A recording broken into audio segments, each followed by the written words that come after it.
that, we'll talk about the Azure open source landing zones. We are going to focus more on the testing and how do you test infrastructure as code. Nicolas will go in a deep dive on how do you write unit tests and integration tests, and we are going to follow at the end on enterprise deployment. So how do you automate the deployment of the landing zone in your production environment? So what are you going to learn in this webinar? So first of all, we're going to talk about the benefits of using open source landing zone in an enterprise space. Do you write and run infrastructure testing? And how do you deploy public open source landing zone in a private environment? If you are interested about hearing more about our Azure solutions, you can also click on the Contact Me button and fill the form, and someone will contact you. So let's start about the Azure open source landing zone. So I want to start the discussion of the enterprise landing zone about talking about open source and open source in the enterprise space. So at Microsoft, we see more and more large organizations embracing open source on a daily basis. And open source is a very great way for our customer to be able to leverage what the others are doing on the open source community. So the Cloud Adoption Framework, TerraForm landing zones that we've been building now over 1 year across the different incubation cycles is based on this concept of leveraging an open source community. I want to start talking about this picture to give you the idea of what open source really bring when you start using it in the project. So this is the black hole picture that was published a year ago, and this is using open source libraries everywhere. So what is very interesting, and when you see those different names, it's just some public open source repositories that the team have been using. But when you do some work on an open source project, so you've got the direct contributors, and on this black hole picture, it's very interesting to see that 200 plus people have been directly contributing about building this picture. But when you look at the number of people that have been involved in all the dependencies and all the libraries that I showed you before, this is more a wider community that the team has been able to use. So this concept of open source enterprise, and that's what we see with GitHub, Microsoft acquisition of GitHub, building and helping enterprise to really embrace this open source culture, is no single person of a team can make the progress that we can make together. And that's really with this approach that we want to bring you on the journey of the landing zone, to show you the benefit of leveraging enterprise grade landing zone that can be contributed by a lot of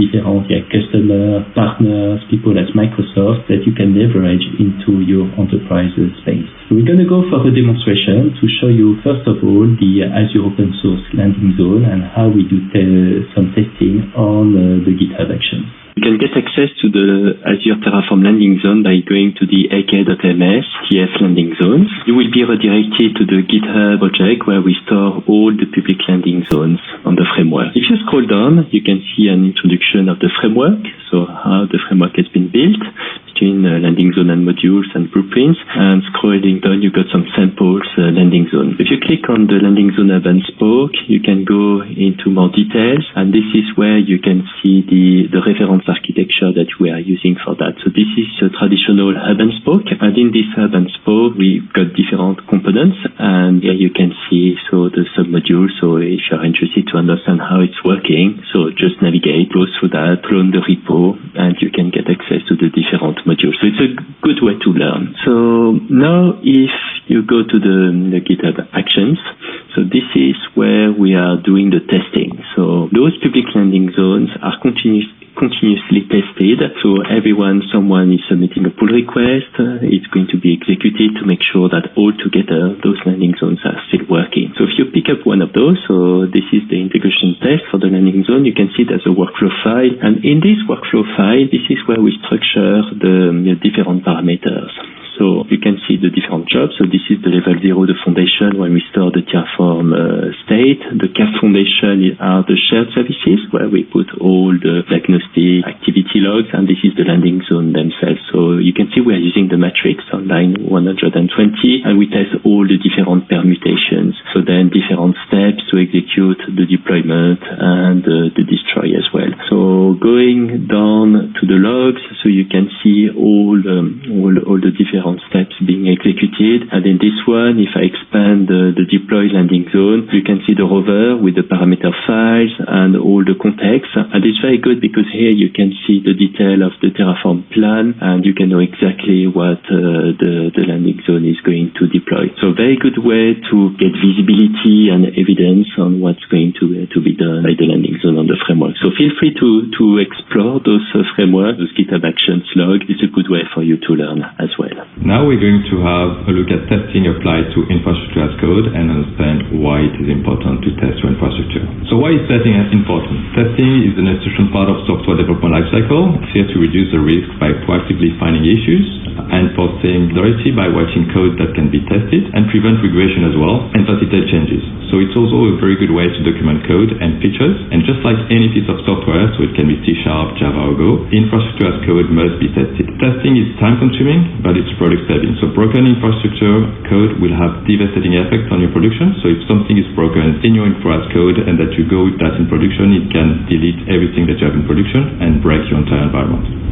So it's critical to apply testing to infrastructure as code. So what should we test? We should be doing two things: unit testing and integration testing. So unit testing on the left-hand side is focused on single module or components, and the goal here is to assess the accuracy of the generated resources. It can be enforced during the plan stage and apply stages with TerraForm, and here we want to leverage the TerraForm JSON output to validate the naming conventions, the SKUs that are going to be deployed, the number of resources, or the tags. So we can really have a look at the metadata, have a look at what the plan is for TerraForm, and assess if we want to go further before deploying things into the infrastructure. The unit test has a narrow scope, and we want to test simple things, so it should be easy and quick to test. On the other hand, the integration testing is here to test the full landing zone or a blueprint. We usually do the integration test after the apply stage, and we want to enforce here that all resources have been created, modified, or deleted according to the plan that we had in mind. The goal here is to validate metadata, resources status, and the end-to-end flow. So when we talk about end-to-end flow, it can be doing a call to a web request, testing an insert on the database, and testing that the entire logic from our application is working before we move on to the next stage.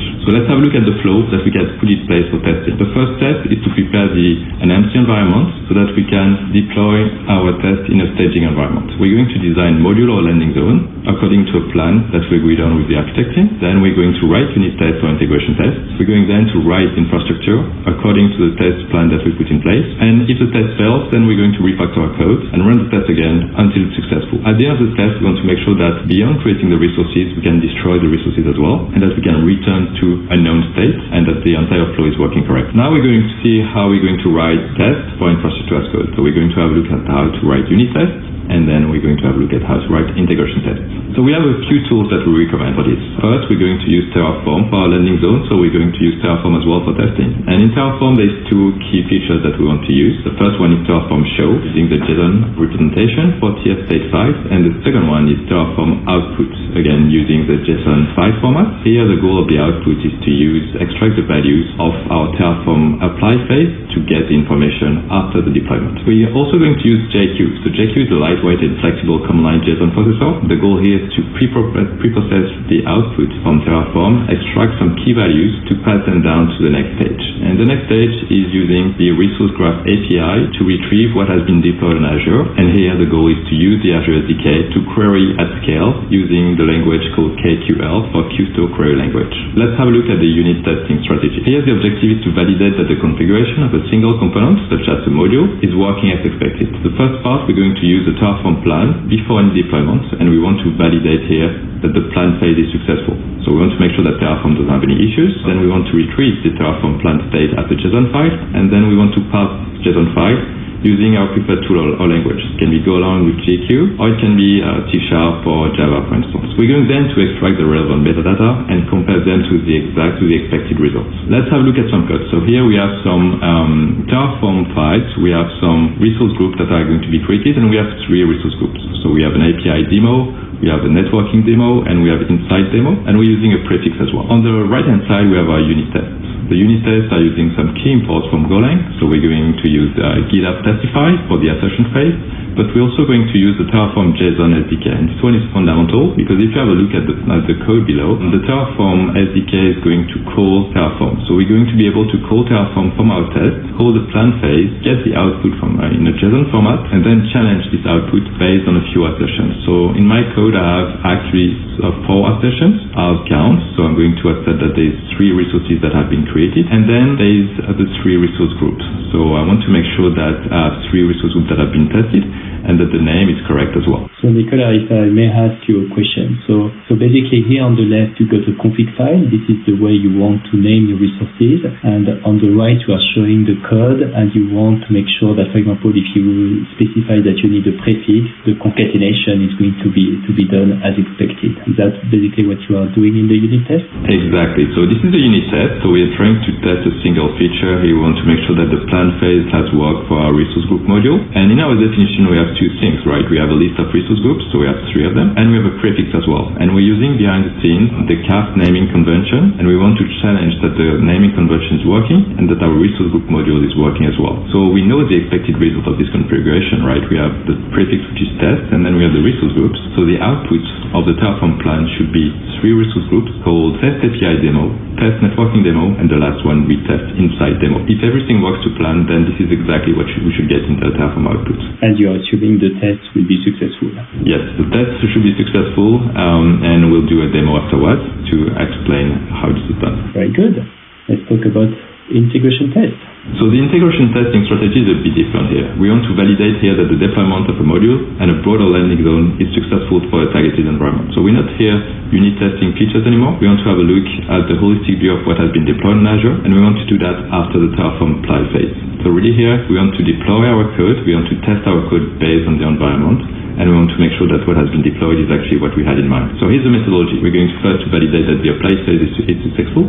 So we're going to get the output from TerraForm, transform that as a JSON, and we're going again to extract some metadata and compare them to the expected result. At the end, we're going to destroy the resources as well to make sure that the end-to-end process is working, that we can create resources, update them, and destroy them. Let's have a look at the technical side. On the left-hand side, we have the TerraForm output. And the TerraForm output, again, is configured by code. So we can choose to output some names, some IDs, some information about resources, such as the FQDN, the SKU of the VM, or public or private IP address. We're going then to use TerraForm output with the JSON format, put that in a file, and use JQ to extract some key values.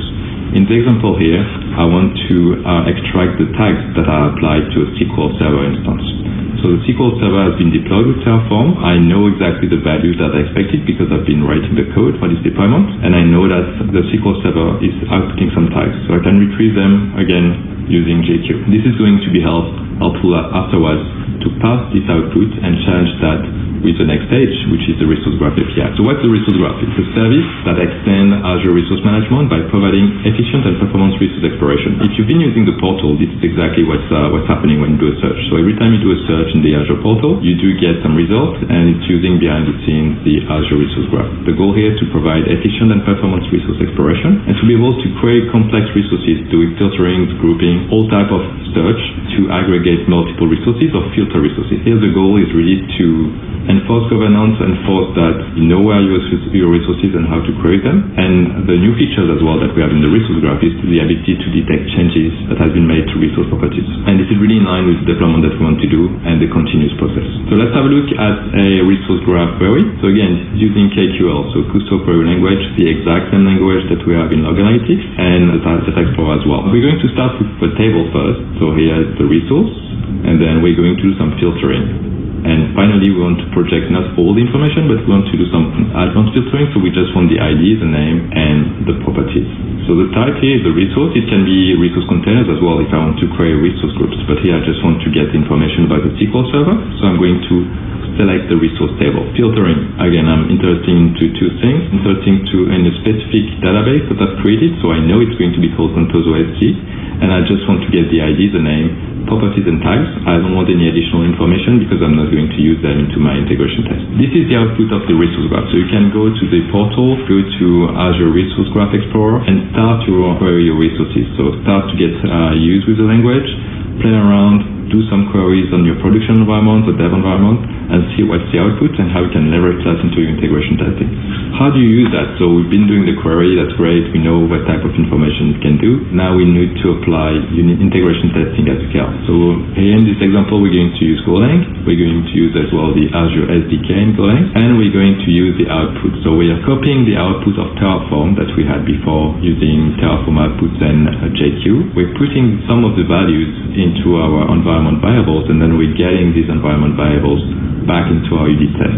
We then call a query using the Azure Resource Graph API, and we want to extract some key information using the API. So again, I can get the properties, I can filter out the properties, and I can challenge the properties using Golang unit test to make sure that the result is expected.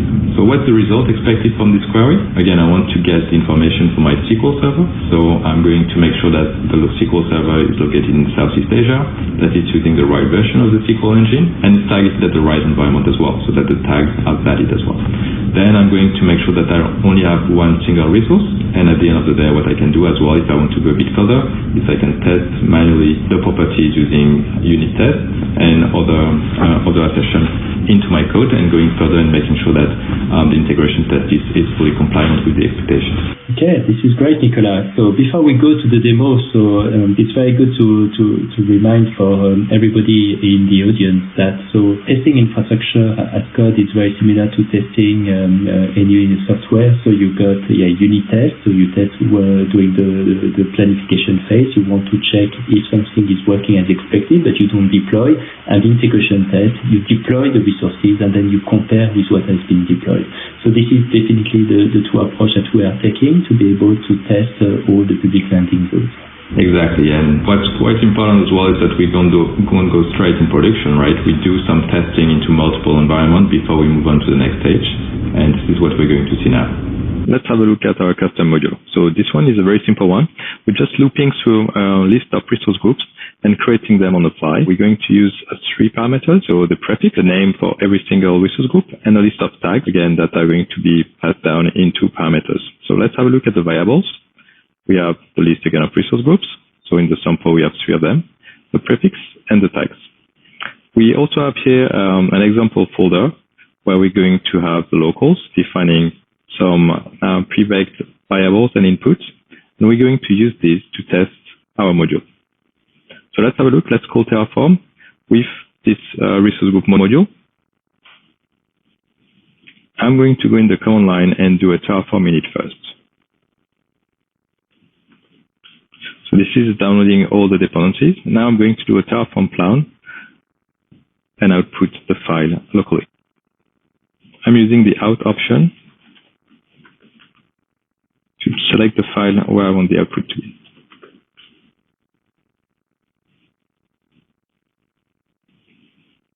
Okay, great. I have three resources that are going to be generated. So hopefully these are the three resource groups that I used into the local.tf file. Now let's use JSON format to be able to pass the output of the plan into our unit test. So this time we're going to use the TerraForm show command. And again, putting into parameters the test.plan and outputting a test.json. So I now have two files. I have the test plan, which is a binary format, and I have the JSON file as well, which can be passed into our unit test. So I'm going to output this JSON file path into an environment variable.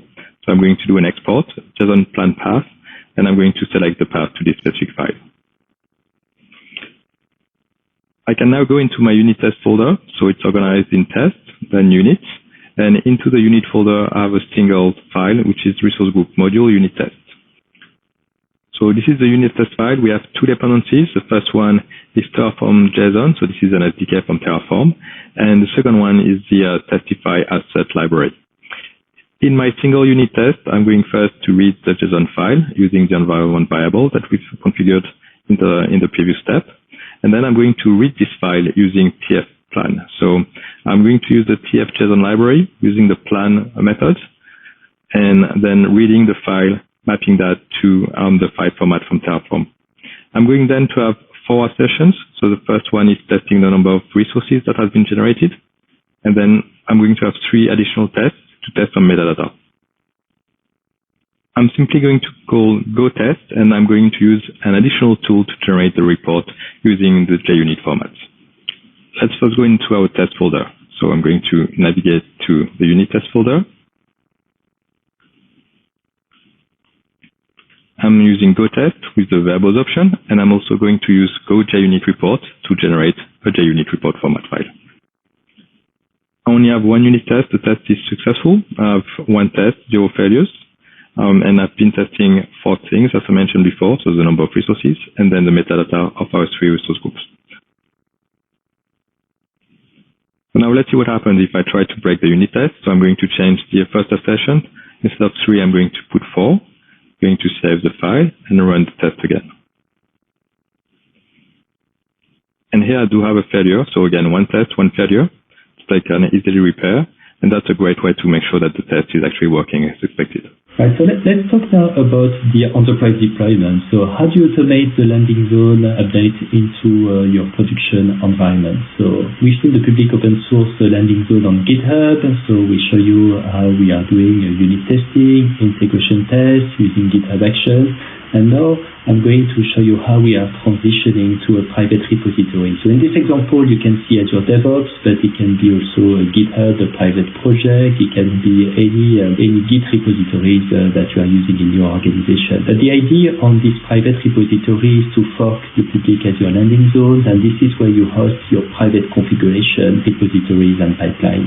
And from that repository, this is where you deploy your Azure resources. So when you fork your landing zone, so you will get like a copy. So the fork is a copy of the public landing zone. So meaning that you got a copy of the landing zone available. What you see here is a landing zone on application gateway. And the benefit of doing that is you've got a snapshot, a copy. So you know exactly which version you are going to deploy in your private environment. You've got also a configuration repository, which is an additional private Git repository. And this is where you are going to host all the configuration files of landing zone. So here you can see a demo landing zone for API management, and I can store my private convention. I can declare where do I want to deploy, in which regions do I want to deploy the landing zone, the prefix, which version of the product. So it's becoming very specific to the landing zone, but this is where at least you can store that. What you see as well on the tree, you can see the demo environment, but you can also get another folder that you can call node production. This is where you can start mapping your environment in the way you want to tailor the deployment of the landing zone in your environment. So this is an example of the pipeline. So what you see here is all the steps connected together, and this is a deploy pipeline. So this is why if I go from left to right, so we can start with the application gateway, then you can see here different components like SQL Server, API management. I got some networking, I got some release agents, and my launchpad. And at the bottom, you can see the different repositories that have been used. So it's very good for traceability, because when the pipeline executes, you can know which version of the configuration that you've been using and which version of the landing zone that you've been using as well for the deployment. And then when you execute the pipeline, you can see all the different checks.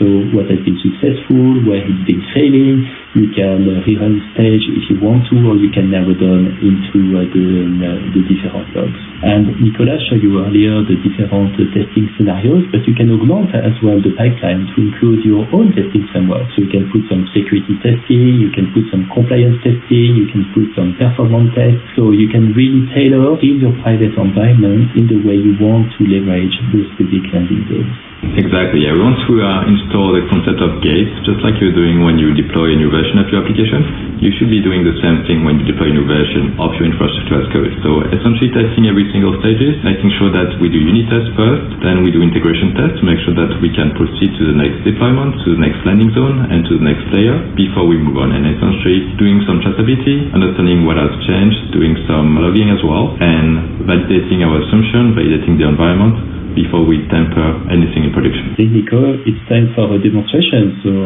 can you tell us more a little bit? Exactly. We're going to have a look into the demo about how to test your deployment and making sure that everything is valid before moving on to the next stage. Essentially showing to Azure DevOps our deployment at scale of an enterprise landing zone. Let's have a look at our enterprise deployment. Here we're deploying landing zones, so automation with Azure DevOps and the pipelines. So we have a pipeline with 6 stages. The first stage is deploying the Launchpad. The second one is creating release agents. And then we have 4 stages dedicated to our landing zone. So the first one is CAF Foundation. Second one is the networking part.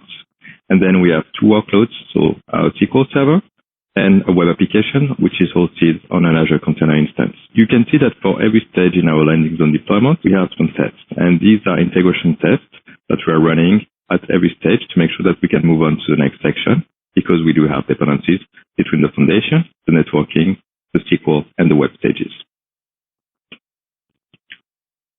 Let's focus on our SQL landing zone deployment. So we have multiple steps, and each step is running into our Rover container, which has TerraForm and Golang installed. You can see as well that we have 2 repositories. The first one is CAF configuration, and the second one is our TerraForm landing zone repository. So essentially, we're splitting the configuration and the pipeline in the first repository, and the actual TerraForm landing zone code in the second repository. Now that we have the code for the 2 repositories, we can move on to the next section, which is the apply stage. In the apply stage, we're simply doing a TerraForm apply with the code from the landing zone and the variables for our specific environments. Once the TerraForm step is successful, we can then move on to our integration test that is going to challenge what has been deployed on Azure compared to our assumptions.